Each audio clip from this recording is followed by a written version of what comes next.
Ponai ir ponios, tendencijos. Tendencija ardyti šeimą. Iš kur ateina, kur esam šiandien ir kur būsim galbūt rytoj. Pasirinkom ją, nes mums jinai atrodo esminė, labai įdomi ir tokia šiek tiek galbūt pavojinga. Dėkojame už pirmąją mūsų laidą ir už didelį jūsų susidomėjimą. Čia apačioje yra mygtukas, atkreipkite dėmesį, prisiregistruokit ir būkit mūsų pastovūs mylimi svečiai. Tendencijos yra mados dalis ir mums atrodo, man atrodo, kad yra svarbu jas pastebėti. Taigi, iš kur atsiranda tendencija ardyti šeimą? Tikriausiai atsakymą galim rasti čia. Knygelė mažutė, plonutė, čia pas mane ispanų kalboje, bet yra visom pasaulio kalbom, Markso ir Engelso komunistinis manifestas. Taip, antroji knyga yra Polo Kengoro Išardymas, išleista lietuvių kalboje ir tikrai ją rekomenduoju, čia galima rasti labai daug visokių naudingų dalykų ir įdomybių.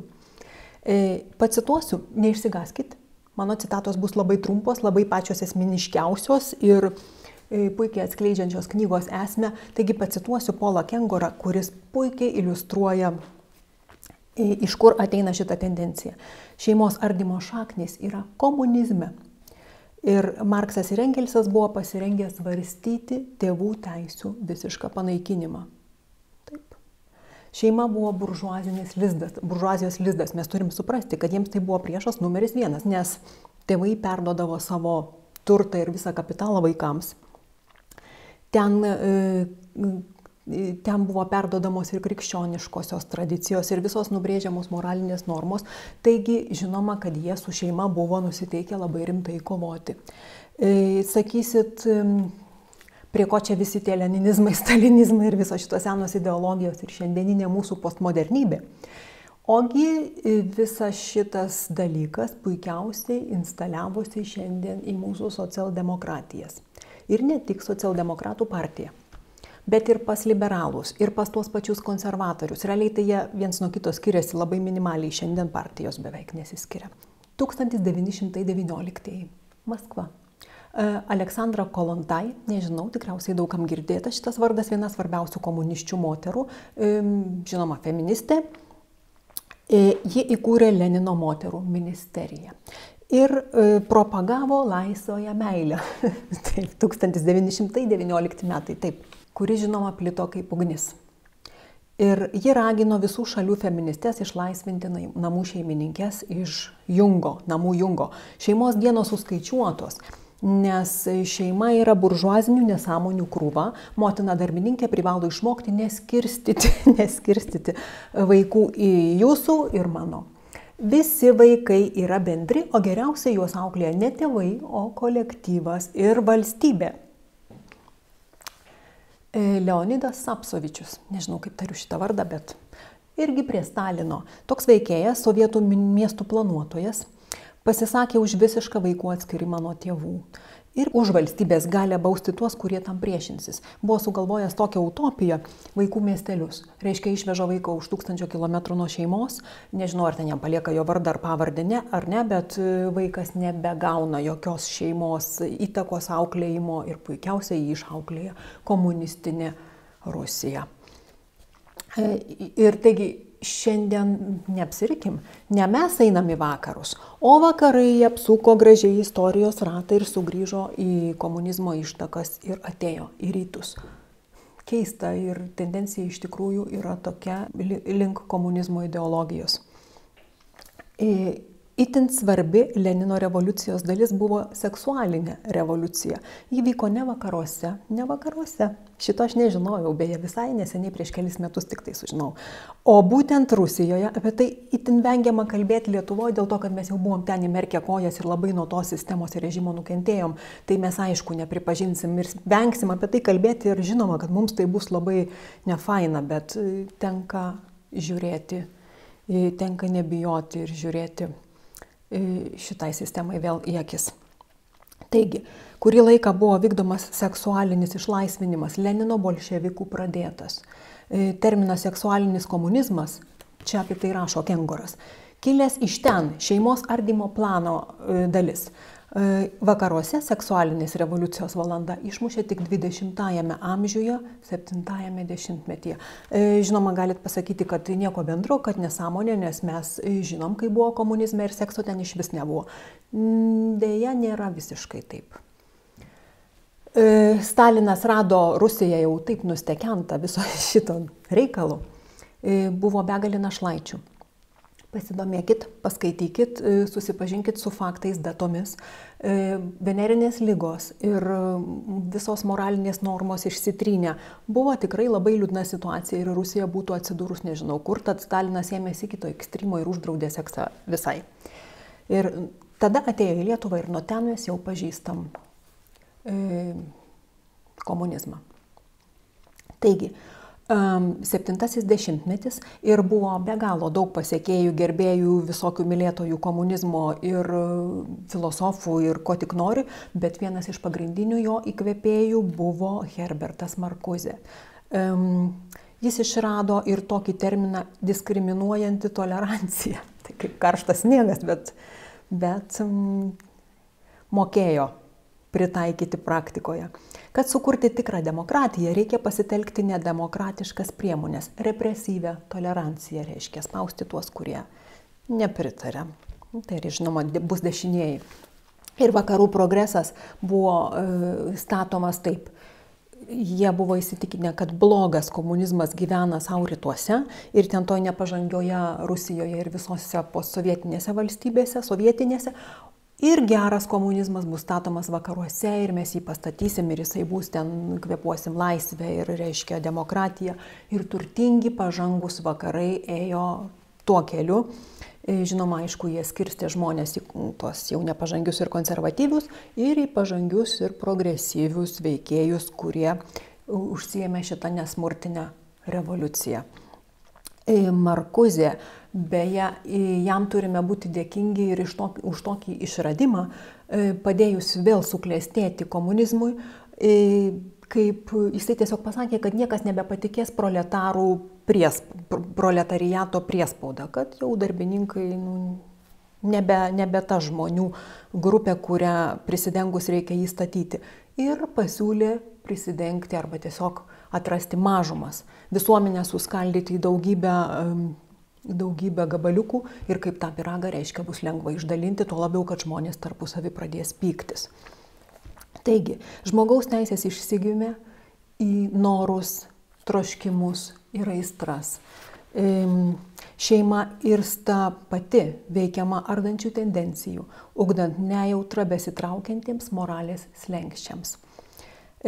Tam, žinoma, padeda ir cenzūra, ir propaganda, ir va čia, ne veltui, aš laikau šitą knygą, visur aplink, madoje, šiuolaikinėme mene, šiuolaikinis menas beje yra finansuojamas valstybių ir mas medijose, visur atrasim šitą tendenciją. Būkime atidūs ir dabar, kai pasibaigs laida, kai žiūrėsit, kai skaitysit, žiūrėsit filmus ir kai stebėsit madą, atkreipkite dėmesį. Ten yra pilna šitos tendencijos užuominų ardyti šeimą. Buvo toks veikėjas, toks menininkas Amerikoje, ypatingai žinomas ir puikus atstovas, puikiai iliustracija, Jacksonas Pollockas. Jisai buvo beje finansuojamas slaptųjų tarnybų ir tarsi turėjo būti amerikietiškos laisvės įsikūnijimas ir toks, patys matot, kokie yra jo darbai. Ir šitą laisvę jinai trupučiuką jie nebesustabdė ir paleido viską saveigai ir nebesukontroliavo šito proceso. Ypatingai, kai prasidėjo, kai kalba pakrypo apie narkotikus. Šitoje vietoje galbūt aš jums galėčiau rekomenduoti tokį filmą Dying Seattle. Puikus dokumentinis filmas, nežinau ar matėt, bet įdomus. Pasižiūrėkit, kaip gyvens mūsų vaikai. Čia žemiau yra nuoroda. Paskutinis vardas, kuris man šiam vakarui yra čia pažymėtas, yra Richardas Rorty. Lytinis ir leftistinis švietimas turi būti diegiamas mokyklose. Iš siaubingų, piktų, pavojingų tėvų gniaužtų, cituoju, išplėšti jaunus žmonės. Jeigu nepavyktų pasiglemžti jų mokyklose, pribaigti ideologiškai turi universitetai, už juos tėvai sumokės didelius pinigus. Auginti valstybinį sektorių, perimti šeimas į valstybės kontrolę. Skamba keistai, skamba taip, trupučiuką gal net mistiškai, bet atkreipsim dėmesį dabar labiau, kad šeimos ardymo būdų yra daug ir jų yra, tai ir abortų skatinimas, ir ankstyvas vaikų seksualizavimas, ir mamos išvarimas anksti dirbti. Žinoma, nieks tų moterų šiais laikais nevaro, mes pačios išeinam dirbti ir mums reikia dirbti, mes norim, bet skatinimas palikti vaiką kūdikystėje auklėms ir valstybei, radikalusis feminizmas, jo suklestėjimas, tėvo autoriteto griovimas, įtampa tarp lyčių ir jos auginimas, visuomenės skaldymas, moterys ir vyrai, mums darosi sunku sutarti.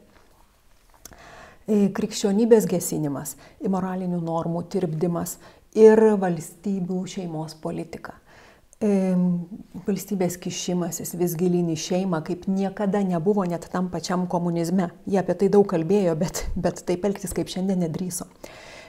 Žinoma, eutanazija Ispanijoje jau legalizuota, kelia labai daug aistrų, nes valstybė lenda vis giliau į žmogaus apsisprendimus ir senelių nutolinimas nuo anūkų ir nuo šeimos. Vaikų atiminėjimas ir valstybės kišimasis, jau sakiau, ir vaikų teisės, iškreiptos vaikų teisės. Kur esam šiandien? Labai trumpai, nes tai nėra tik lietuviškas reiškinys, tai yra pasaulinė tendencija ir jinai galbūt netaip palėtė musulmoniškas kultūras, galbūt netaip palėtė Azijos kai kurias šalis, bet pavyzdžiui, 117 kongresas Jungtinės Amerikos valstijos, Žemųjų rūmų pirmininkė Nancy Pelosi ir jos nusitaikymas į natūralią šeimos sampratą. Jis siekia panaikinti bet kokias nuorodas į lytį. Tai žodžiai mama, tėtis, dukra, sūnus, brolis, sesė, lauk iš apyvartos. Labai panaši situacija buvo Kanadoje, kai Jordan Peterson, žinomas psichologas, irgi susikovė su savo vyriausybė ir valstybė ir labai panašia tema. Ispanija. Čia man ima juokas, nes aišku, esu įvykių liudininkė. Ir Ispanijos švietimo ministrė pareiškė, kad vaikai priklauso valstybei. Pernai metais. Por tanto, no podemos pensar de ninguna de las maneras que los hijos pertenecen a los padres.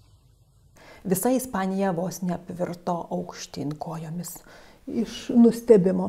Australija. 2019 metai The Australian parašė, jog iš šeimos paimta mergaitė, nes tėvai paprašė psichologų pagalbos, reiškia, dukra nusprendė pakeisti lytį ir tėveliams neaišku, ar tikrai, galbūt palaukti, galbūt jie abejoja, valstybė atėjo ir jos sprendimas padėti šitai šeimai buvo paimti vaiką iš šeimos. Škotija. Bandoma priimti įstatymą, čia dabar, su gender ideologija, kad su gender ideologija negalima nesutikti ne tik viešai, bet ir privačioje erdvėje namuose. Vengrija. Elgiasi visiškai atvirkščiai, daro viską atbulai, siekia šalies konstitucijoje apibrėžti dvilytis vyrai ir moteris gyvens Vengrijoje. Ir šiandien iš arčiau pažvelgsim į dvi pačias kontrastingiausias šalis, Lenkija mūsų kaimynė ir Norvegija irgi mūsų kaimynė. Kadangi turime du svečius, iš Lenkijos su mumis susisieks mūsų svečias Jolanta Miškinytė, nepriklausoma žurnalistė, puikiai pažįstanti šalį, nes jau 6 metai gyvena Lenkijoje ir beje, tai yra žmogus, kuris bandė iš visų jėgų Lietuvą perspėti ir sustabdyti Barneverneto vaikų atiminėjimo sistemos ateimą į Lietuvą. Ji parašė daugiau negu 20 straipsnių. Jinai netgi yra norvegiškos knygos dalis. Žmogus be galo daug matęs, suprantantis šitą sistemą ir bandęs Lietuvą gelbėti. Sutikime. Sveika Jurga, sveiki visi. Maždaug apie 20 straipsnių su visais komentarais, žmonių istorijomis ir šiek tiek analizės, kas tai yra per sistema. Na taip, pastaruoju metu iš tikrųjų yra išleista ir knygų apie tą Barnevernę vadinamą sistemą. Aš net nenoriu sakyti, kad tai yra apie Barnevernetą, todėl kad tai yra sistema, kuri yra ne vienoje šalyje. Sąlygiškai ją galima vadinti Barneverninė tiesiog pagal tuos naudojamus principus. Tai čia tokia yra viena iš naujausių knygų. Jinai vadinasi Pavogta vaikystė, jos autorius yra Steven Bennett ir tiesiog čia yra nemažai analitikos apie šitos sistemos šaknis ir kaip jinai reiškiasi. Na ir tarptų straipsnių yra ir mano interviu su garsiu Norvegijos psichologu Einaru Salvesenu, jis yra nuoseklus kovotojas ir senas kovotojas su šita sistema. Tai maždaug apie tą knygą, o šiaip iš tikrųjų, kai aš pradėjau ją domėtis, tai buvo kažkur 2011-2012 metais, medžiagos tos nebuvo tiek daug. Dabar, norint sužinoti apie Barney Vernetą, reikia tiesiog nepatingėti prisėsti prie elementariausio Google'o. Pasakyk man, iš kur Lietuvoje toks didelis pasitikėjimas valstybė? Ar tai yra gerai, ar tai neatveda į tokį globotinio statusą visos visuomenės? Ir kuo Lietuva skiriasi nuo Lenkijos šitoje situacijoje? Na, aš nežinau, ar galima sakyti, kad mes pasitikim valstybę ir todėl pas mus prigyja tos įvairios tokios ekscentriškos mados. Galbūt tai yra labiau ne iš pasitikėjimo valstybė, bet labiau iš tokio, savotiško kompleksuotumo. Mes kažkodėl galvojam, kad mes esam prastesni, kad mes kažko nežinom, kad mes kažko nesuprantam ir tiesiog kažkas už mus žino geriau, kad gal ten kažkur Norvegijoje, nes jie turtingi, jie turi naftos, jų ten gerovės lygis yra kitas ir gal jie kažkokie yra gudresni arba kur nors Briuselyje, arba kur nors Vokietijoje, Prancūzijoje ir taip toliau. Tai aš sakyčiau, kad čia gal labiau yra ta problema, nes postkomunistiniam šalims nėra būdinga pasitikėti valdžia ir valstybė. Tai aš išvelgsiu tokią problemą ir būtent dėl to mes įsileidom tą sistemą, vadinamąją Barneverninę, kurios šaknis, sakyčiau, yra labai ryškiai totalitarinės ir ideologinės. Tik tai iš pradžių aš galvojau, kad tai yra labiau verslas, o paskui tas ideologinis pamušalas jis vis labiau ryškėjo ir pradžia yra nuo frazės, kad vaikas nepriklauso tėvams, vaikas nepriklauso šeimai. O po to jau visa kita, tas kamuoliukas vyniojasi iki to, kad šeima yra a priori pavojinga vieta, kad gal biologinis tas principas šeimos nėra tiek svarbus vaiko raidai, jisai labai sėkmingai gali augti pas globėjus, ypatingai jeigu globėjai turi daugiau kvadratinių metrų, galbūt ten turi kažkokias tai geresnės materialinės sąlygas, turi daugiau pinigų, daugiau galimybių. Ir galiausiai šitos teorijos yra pabandomos pagrįsti moksliškai ir psichologiškai, toks kaip paskutinis taškas. Tai čia tokį pavyzdį netgi galiu pasakyti labai konkretų norvegų psichologas Magne Roindale. Jam buvo duota užduotis sukurti komisiją tokią kaip ekspertų ir tiesiog patyrinėti, ar tikrai vaikui tas biologinis principas yra toksai jau svarbus ir ta jo tikroji šeima ir tėvai, ir seneliai, ir broliai. Ir aišku, po metų išvada buvo tokia, kokia reikia, kad vaiko raidai tai nėra svarbu.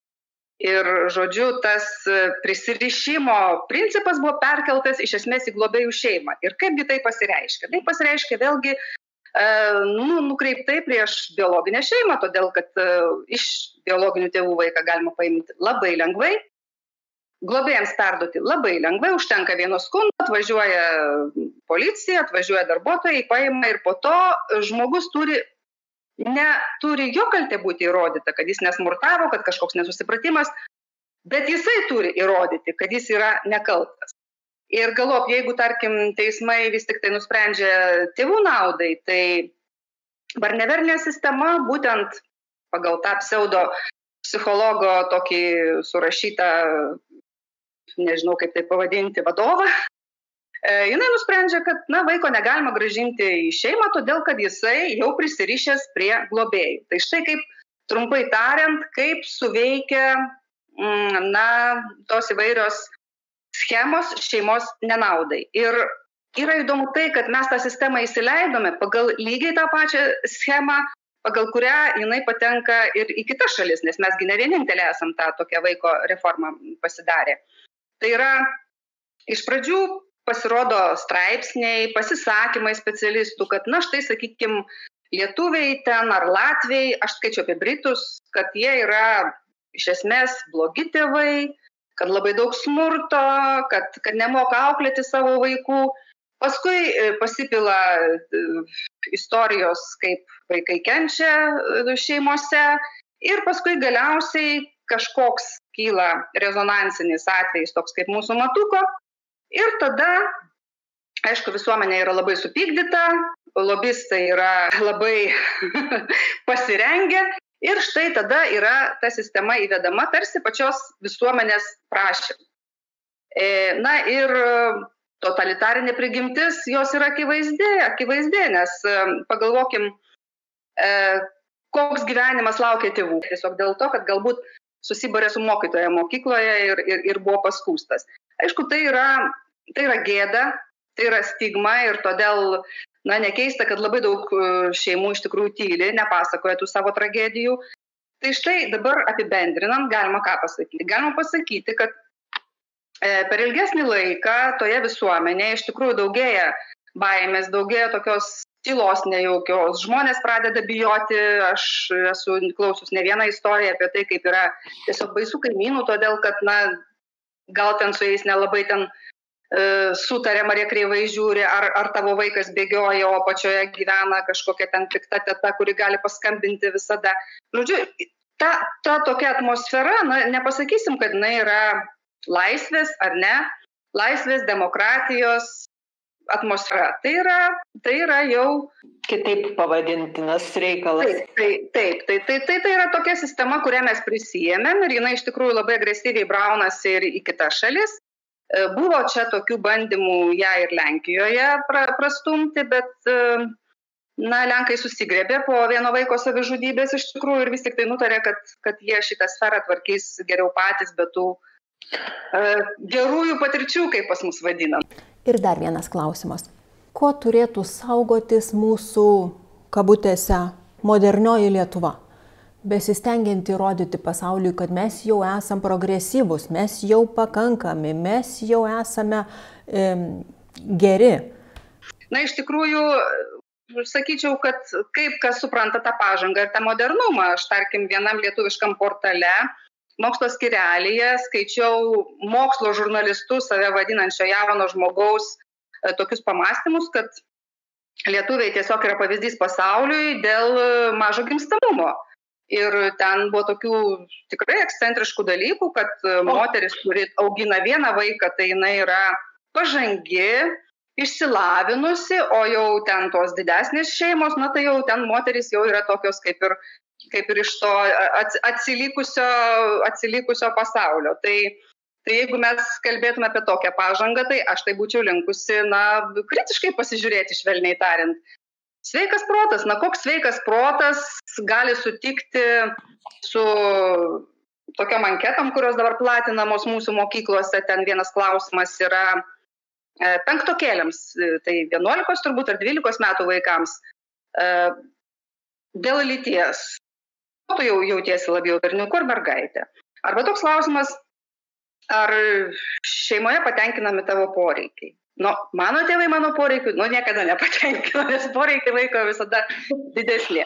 Tai štai Lenkai šitos dalykus žiūri kažkaip tai blaiviau ir kažkaip mano galva geriau tvarkosi. Kita vertus, jie turi labai stiprią bendruomeninę tradiciją iš tikrųjų, jie turi stiprią savivaldą. Labai daug klausimų yra sprendžiama vietoje ir jeigu nebejotinai yra fondai, kurie yra finansuojami būtent iš tos stovyklos vadinamosios, tos leftistinės ir tų pažangiųjų madų, tačiau kitoje pusėje yra tėvų organizacijos iš tikrųjų stiprios ir realiai darančios įtaką.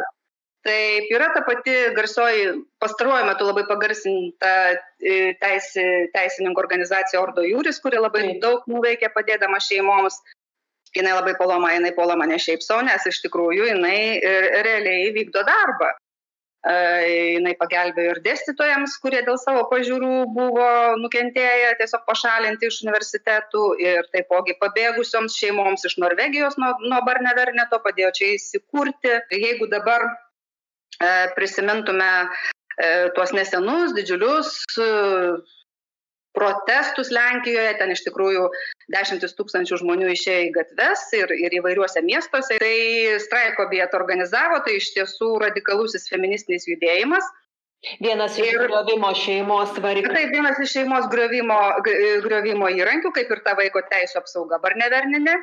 Turbūt prieš porą čia dienų, man atrodo, buvo organizuota jų nauja akcija, vadinamasis Varšuvos centro blokavimas. Tai, žinot, ten atėjo 14 žmonių, policijos buvo daug daugiau. Ir štai tuo baigėsi visas tas 10 000 minių, kurios atrodė, kad jau Lenkijoje revoliucija. Tai ką aš noriu tuo pasakyti? Kad Lenkų visuomenė labai aiškiai parodė, kad šitas naratyvas, šitie modernizmai, šita pažanga dabartiniai Lenkų visuomenė, jie nenori tų griežtinimų, bet jie nenori ir lengvinimų. Todėl, kad, abortas Lenkijos visuomeniai vis dar nėra toks klausimas, kaip kai kur sako, tai ką čia ten kažkokia ląstelė, net ne žmogus. Ne, kol kas taip dar Lenkijoje nėra. Na ir lygiai tas pats yra ir su, sakykime, ir Lenkų piliečių teisų gynimu tėvų Norvegijoje. Turbūt dar nepamiršom garsiojo Lenkų konsulo Slavomiro Kovalskio, kuris buvo tiesiog paskelbtas persona non grata. Kaip reagavo Lenkija? Lenkija reagavo adekvačiai, mano galva. Tai ta prasme, aš matau per 6 gyvenimo metus, o labai domiuosi, aišku, ta vieta, kur gyvenu ir tų žmonių mentalitetų, matau, kad Lenkija iš tikrųjų tiesiog nori išlikti Lenkija. Jinai nori gyventi toliau su savo tradicijomis, su savo tokiu mentalitetu, su savo požiūriu į šeimą, su savo vertybėmis. Ir jinai tai gina. Ir tai, kad, sakykime, jinai turi problemų su Europos Sąjunga, tai Lenkai sako labai paprastai. Mes nestojame į Europos Sąjungą, kuri kišasi ir ten, ir ten, ir ten. Paskaitykite sutartį, kurią pasirašėte, kas yra europinė kompetencija sąjunginė ir kas yra valstybių kompetencija. Jie taip aiškina savo tą konflikto esmę. Jie nenori federalizavimo, jie nestoja į federaciją. Jie sako, mes stojame į valstybių lygiaverčių sąjungą. Tai štai tokia yra jų pozicija. Aš tikiuosi, kad aiškiai paaiškinu. Ačiū, Jolantai. Ačiū, Jurga, sėkmės darbuose. O dabar tikriausiai mūsų akis nukreips į Norvegiją. Norvegija. Turtingoji ir progresyvioji Norvegija šiandien sugrįžta į komunistinę sistemą ir tempia paskui save savo pavyzdžių pasaulį. Ar mes turime nors kiek atsparumo? Mes, lietuviai, ar turime atsparumo? Ar mes gebame atpažinti pavojų ir ar mes galim apginti savo vaikus, ar mes patys galim apsiginti? Nes šita sistema yra stipri. Jis yra nusiteikus nesustoti. Ir paklausykim Mario Reikero, Norvegijos advokato, žmogus, kuris atstovauja ir lietuvius Europos bylose. Žmogus, kuris atstovauja ir 4 lietuvių šeimas šiandien. Beje, lietuviai turi kreiptis į Norvegą advokatą ir patys išgirsim jo nuomonę apie mūsų politikus ir apie mūsų šalies elgesį ir poziciją šituo klausimu. Taigi, sutikim. How to pronounce your name? My name is Marius Reikeras. It sounds Lithuanian. Marius is a Lithuanian name too, isn't it? So today we talk about a tendency to split the families. Why did this phenomenon originate specifically in Norway? Well, it certainly is a very specific phenomenon in Norway, and you can only tell from the judgments in the European Court. The European Court of Human Rights has delivered, I think, 9 judgments in the area of child welfare law since September 2018, and 8 of them related to Norway. So that obviously proves that this is a Norwegian phenomenon more than a European phenomenon.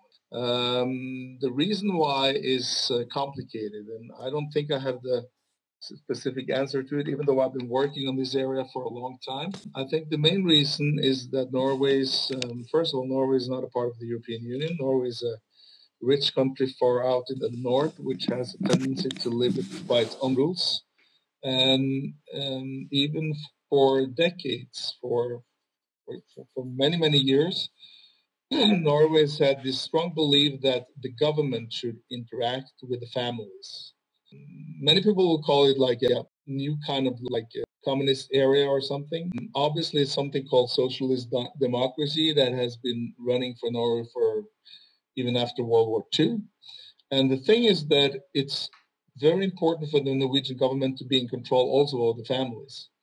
So when you have this ideology that you find in Norway and you combine that with what they consider or the government consider the best interest of the child, you will always find a conflict between the families and the privacy life of the families and the right of the government to interfere in these families. And that has turned out to be a multi-billion industry in Norway. There is no country in the world that is spending so much money on the child welfare area per capita than what Norway is doing. So this is obviously something that generates a lot of jobs for social workers, for lawyers, for psychologists, for judges, for board members, for politicians, for lawmakers, and so on. So on the one hand, this is a very lucrative industry for a lot of people who are benefiting from the system. Keep in mind that Norway, a country with only 5.2 million people, have a public sector with more than 1 million employees. Oh. and when you think of that, when you have such a strong public sector, it's obvious that this sector must generate a lot of or create a lot of jobs. And one way to do that is, of course, to strengthen the child welfare system so that it's easier.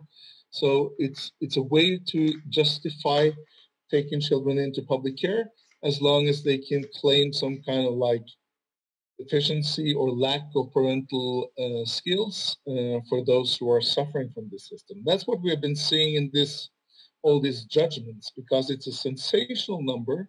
Norway, ever since September 2018, can you imagine? Such a small country has been convicted already in the European Court since September 2018, 8 times. Wow. And in all these judgments, they say that Norway has a very different approach than the rest of Europe when it comes to preserving the family values. That's a very interesting part. And also the Lithuanian judge, who has a very, in this Grand Chamber judgment where he has participated in 7 judgments. He has been, and I think it's very honorable of him to be a part of all these 7 convictions of Norway. But in the major judgment, the Grand Chamber judgment in the Loven versus Norway case, he was very specific when he raised that this is not only about the Norwegian families or the families residing in Norway and the Norwegian government. This is also a matter of international or between states. So this is not just about the families and the government, but also about Norway versus the rest of Europe. Is this tendency to destroy the families being exported abroad, since such a good practice reached Lithuania? Yeah, that's, of course, I've had a lot of connections with lawyers and other people in Lithuania, and they raise the same concerns in other countries, that Norway has this tendency to influence other countries to export this ideology to other countries. Like, for instance, like Bulgaria, Romania, Lithuania, Poland, and so on. And of course, Norway is a wealthy country compared to its size, and it funds a lot of Eastern European countries to the EEA budgets. And in return for these investments that Norway is putting in, they try to persuade or influence these countries to adopt the same child welfare system that we have in Norway. I mean, why should countries like Lithuania, Bulgaria, Romania, Poland, and other countries adopt a system that has been convicted so many times in the European Court? It's obviously what the European Court of Human Rights is saying is that this system has failed completely. Yeah. This system has been systematically, it's been a dysfunctional and a systematic violator of the fundamental rights of the family rights. And still we see a lot of these governments, including the Lithuanian government, who wants to adapt at least some of the same measures as we have in Norway. That first of all, it surprises me, disappoints me, and it proves to me that money is a key part here as well. So I have warned Lithuania and the Lithuanian government about this for at least 6 years. I remember I was in the Lithuanian parliament in March 2015. That's almost 6 years ago. And I made a speech that you should not at all adapt to the system that we have in Norway. And of course, when you see the statistics and you see the results from the European Court today, I was right, but I still can notice that Lithuania has adapted a lot of the ideas that we have here in Norway, which has caused a lot of tragedies here in Norway. And I know about several Lithuanian families who are capable families, nothing wrong with them, who are suffering from this system, and they have been doing that for years. In Norway or in Norway, Lithuanians? Yeah, in Norway. I mean, I am representing at least 4 Lithuanian families in my pursuit to make the Lithuanian government act towards Norway, so that these children can be deliberated and returned to their respective families in Lithuania, because they're Lithuanian citizens. So it shouldn't be any problems to return them to Lithuania and to reunite the families. But still, that's a long way to go. What do you think? Will the state continue its involucration into the lives of families? And what should be done to counter this? Well, it's obviously that people must be more aware of the violations. We trust our state, and you can see through this COVID time too. I mean, if you ask critical questions about the COVID in Norway, for instance, you were more or less socialized, killed. I mean, you're doomed if you do that. So it proves that as long as you, probably 90% of the population have a very strong confidence in the government. So whatever the government does, the people will truly support it, or they will be loyal to it.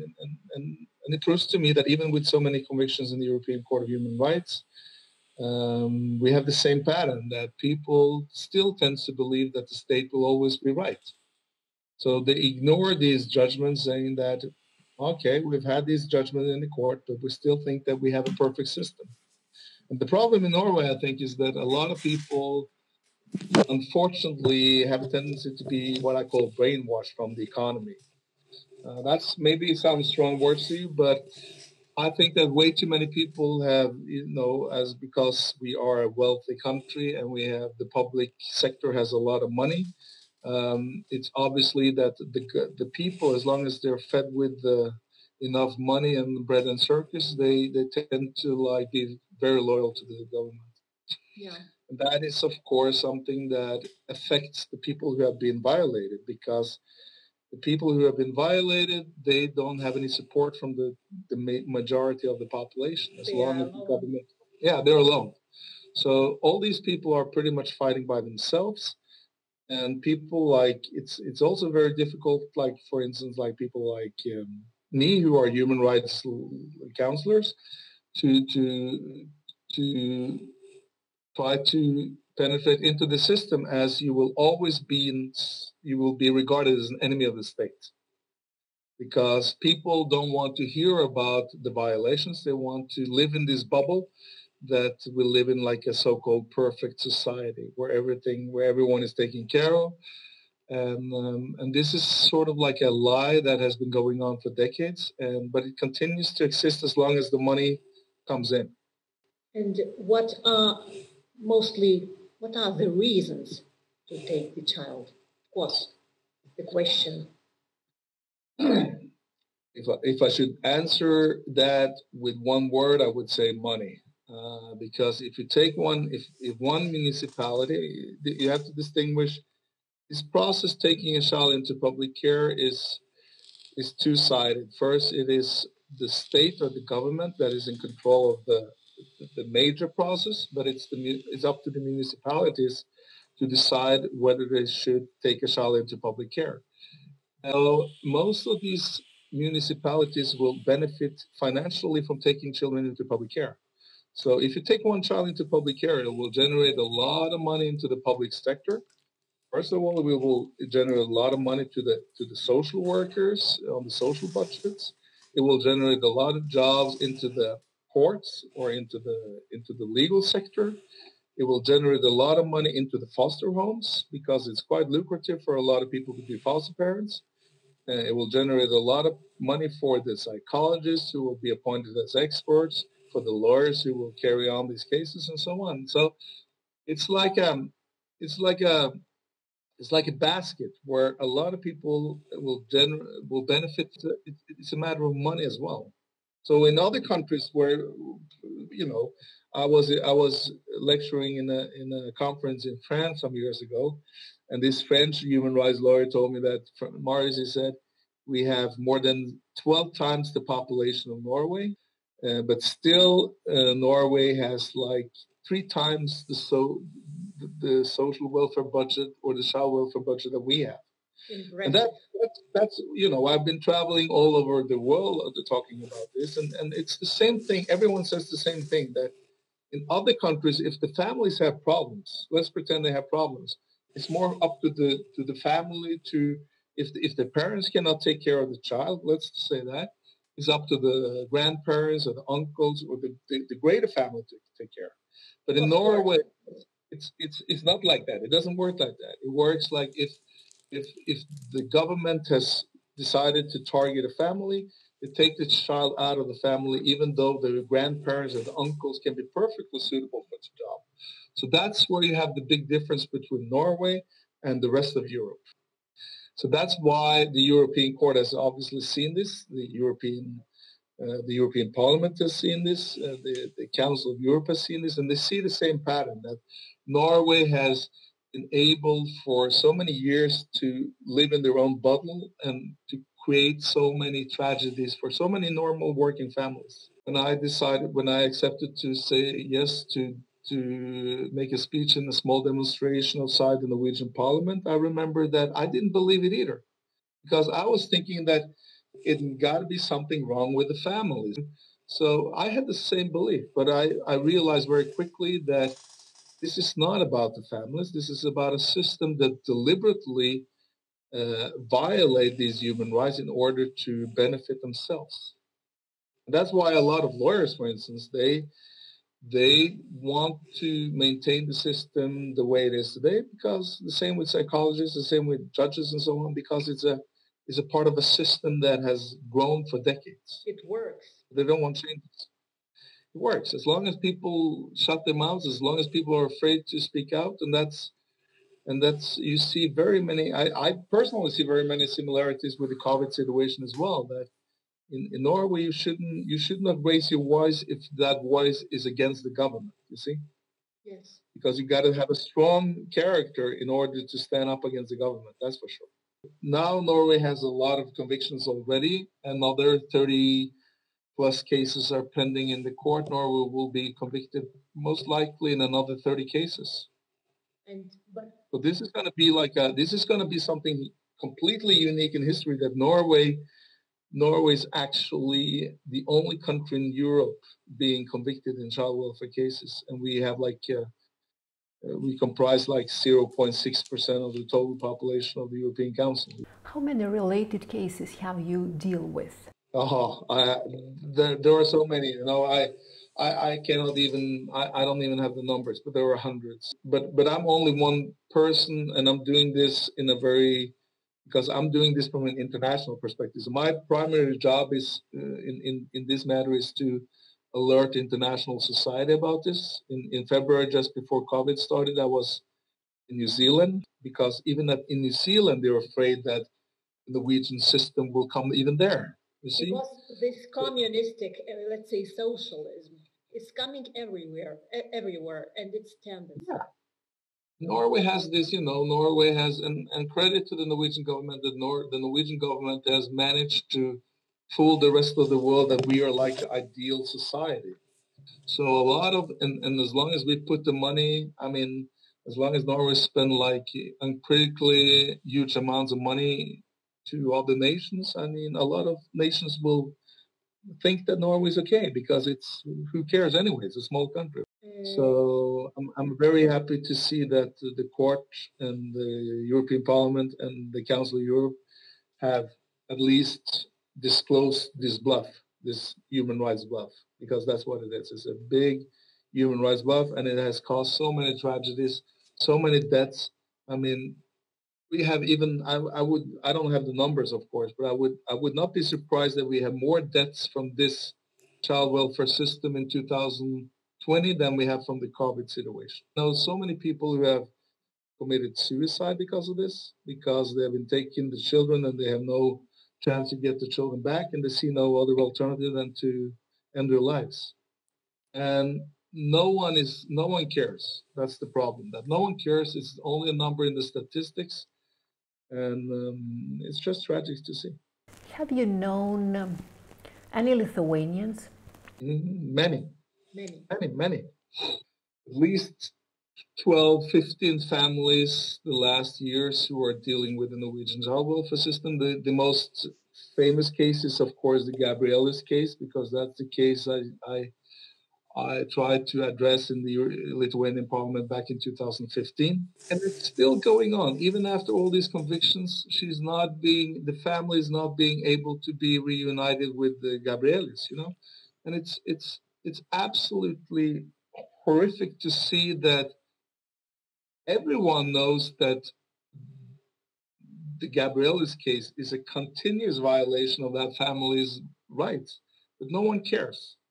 And the child is growing bigger and bigger. I see him sometimes the mother has visitations rights with him. So I see that he's growing. He's going to be a big boy now. And that's a problem too, that they want these people to be adjusted into the Norwegian culture, even though they're from another country.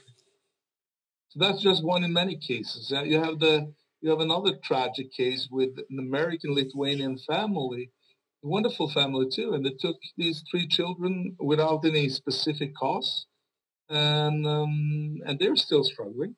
And there are finally, thank God, some of the families managed to escape to Lithuania or to other countries. But I've been traveling all over the world to meet families who had to escape Norway. Even to Dubai, I've been to see a family, a wonderful family. He was a doctor. She was a very famous person in Finland as well. And he had a job at the local hospital here in Norway. And they started to take the child because they wanted, and they said that in the judgment as well, that they wanted that child to adapt into the Norwegian culture when the child was still that young. And they managed, thank God, to escape to Dubai. But it proves that there are so many, even in Ethiopia, I can find people who have escaped Norway. And I'm dealing with a Polish counselor now. He's applying for asylum in Poland for a Norwegian family. So you see, this is a tremendous problem all over. The problem is that this could have been solved. These Lithuanian families could have had their families, they could have had the children back now if Norway respected these judgments from the European Court. But the problem is that Norway has such an arrogancy towards its judgment that they continue to violate this right. But Lithuanian government and our state does not fight for our families too. No pressure, no dialogue. No. And that's something that really, to be honest, disappoints me. I have tried to address these issues several times to prominent Lithuanian politicians, but I feel that there is very little response. And that is something that really disappoints me to see, that now the Lithuanian politicians can have so many judgments to refer to against Norway, and still they don't fight for the Lithuanian families. And that is, of course, very, very frustrating to witness. Laziness is a good word. Indifference might be a good word. It's like, it's an indifference that as long as it doesn't affect me, who cares, you know? And I think a lot of people think that way. So that's just a huge problem, and it disappoints me to see that other countries as well are, if they're not giving up, at least they're very calm towards. It should have been opposing or protesting much stronger against the Norwegian government. And they did. In 2015 to 2016, they really did. I mean, a lot of countries came forward, but now it's very silent. When the state is stealing children from their families, that's what you call crimes against humanity. In Franco time, in the fascist Spain, it took like how many babies did it take? I think it was like 300,000 children. And you see some of the same pattern here, that they take children and put them into other families who want that child as a foster child and all. But this is actually some of the worst crimes you can do towards families. I mean, I cannot think of any other thing. I mean, I have 2 daughters myself. They are 16 and 18 now. But I can only imagine what I would have done if they would take my children away. I would have started a war. Yeah. And that's something I would never accept that. And somehow they kind of like believe that just as long as we, I have developed a very good a friendship with a grandmother who is 75 years old. And the grandmother said that she's been a very obvious spokesperson for a lot of grandparents. So she said, if I can only tell my story to the judges, we will have the child back, because this is so wrong. We haven't done nothing. And so she truly believed in the system. And now, 5 years later, the child has still been taken, and there is no good progress to see that grandchild again for years. Even though the case is pending before the European Court, Norway will probably be convicted in that case as well. Norway will ignore that judgment as well. And they will continue as before. So you see, it's so for thousands of people, this system is truly evil. Shame. Okay, we'll talk about this in Lithuania. I hope we will hear. And that's the point. I hope so too. I hope you can be able to wake up more people there, so at least you can prevent this system from expanding in your own country, because it has caused so much tragedies here already. And you cannot reverse that. Those violations are irreversible. You can never ever put the families back in the position, because these years are gone. So it's really something that people should be aware of all over the world. You got to start, and hopefully this can be the start. I hope so. Esam įspūdingų laikų liudininkai. Tikriausiai po šitos kalbos dėkoju Mariui ir noriu jums rekomenduoti filmą, dokumentinį filmą Swedish Theory of Love. Švedų meilės teorija. Puikus filmas, paaiškins labai daug dalykų ir galbūt atvers akis, o galbūt šiaip bus įdomu pamatyti. Noriu atkreipti dėmesį į pačią tikriausią problemą, kuri galbūt, mano manimu, yra mūsų politikai. Žmonės, kurie šiandien turi ypatingai mažai atsakomybių, kaip jau sakiau, anoje laidoje negali jų parinkti atgal, kurie reguliuoja mūsų gyvenimus ir privatumą. Kiek mes turim atsparumo valstybiniam smurtui. Jis šiandien yra ypatingai rafinuotas, nes valstybė yra įgijusi pasitikėjimą, apsiginklavusi naujausiomis technologijomis ir ateina su gerom intencijom ir prisidengusi įvairiausiais spalvotais žodžiais, lozungais, plakatais ir vaizdinė medžiaga. Tiesiog stebint viešąją erdvę ir galbūt daug ko nematau, bet Lietuvos televizija ir mūsų mas medijos tikrai irgi yra linkusios ardyti šeimą ir šitai tendencijai stipriai pasiduoti. Tik noriu pasakyti, kad smurtas gimdo smurtą ir valstybė užsiimanti smurtu, nežinau, kažkurią dieną gaus atgal. Žmonių, mūsų visų išeitis tikriausiai yra būti bendruomeniškais. Tikriausiai yra susikibti rankomis ir baigti tokį užsidarimą savo namuose, gėdijimąsi, bijojimą kalbėti, bijojimą net įvardinti problemą. Socialinės ministerijos portale ieškojau išsamios statistikos apie atimtus vaikus Lietuvoje, tai šito neradau. Tikriausiai reikės laukti metų pabaigos, bet nėra taip viskas aišku, kaip norėtųsi. Tik noriu paraginti, neapsirikime paslėptų pavojumi po gražiais žodžiais, po vaikų teisėmis, po žmogaus teisėmis. Šiandien po žmogaus orumu, valstybinę apsaugą ir visokiais gerais dalykais ir gerovės valstybę. Nes mes privalom išlikti savarankiški, laisvi, mąstantis savo galvą žmonės. Ir parodyti, kaip tą daryti savo vaikams, neprarasti ryšių su seneliais ir šeima. Nesam tik tai aš. Šeima yra mūsų praeitis, mūsų šiandiena ir mūsų rytdiena. Reikalaukim atsakomybės iš tų, kurie priima sprendimus. Ir noriu pasakyti, kad faktai gali apgauti. Bet jeigu žinai tendenciją, visą laiką žinosi, kuriuo keliu eiti. Ačiū, nepamirškit paspausti mygtuko ir tapti mūsų nuolatiniais svečiais. Iki pasimatymo.